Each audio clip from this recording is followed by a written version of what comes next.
আপনি নিজেও এটি খেয়েছেন। Hello and welcome back to Priya Rani Chhetri. আসলে কৃষকরা প্রথমে হাজার হাজার সংখ্যায় এই কাঁকড়াগুলো কেনেন এবং তারপরে সেগুলোকে তাদের ধান খেতে ছেড়ে দেন। সেখানে এই কাঁকড়াগুলো ধীরে ধীরে সেই ফসলের ক্ষতিকারক পোকামাকড় এবং আগাছা খেয়ে বড় হতে থাকে। এর ফলে কোনো ধরনের রাসায়নিক সার বা কীটনাশক ছাড়াই ফসল খুব ভালো থাকে। শুধু তাই নয়, এই কাঁকড়াগুলো মাটির গুণগত মান অনেক উন্নত করে তোলে। কয়েক মাস পর যখন এই কাঁকড়াগুলো আকারে বড় হয়ে যায়, তখন কৃষকরা ক্ষেত থেকে সেগুলোকে ধরে বাজারে বিক্রি করে দেন।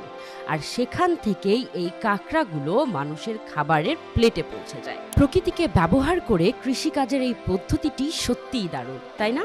এটি একাধারে পরিবেশ বান্ধব এবং লাভজনক। আপনি কি কখনো ক্ষেতের এই টাটকা কাঁকড়া খেয়ে দেখেছেন? আপনার অভিজ্ঞতা জানাতে চাইলে এক্ষুনি কমেন্ট করুন। এমন আরও ভিডিও পেতে আমাকে like, share, comment and subscribe করতে ভুলবেন না। আমি প্রিয়া রানী ছেত্রী। দেখা হবে পরের ভিডিও।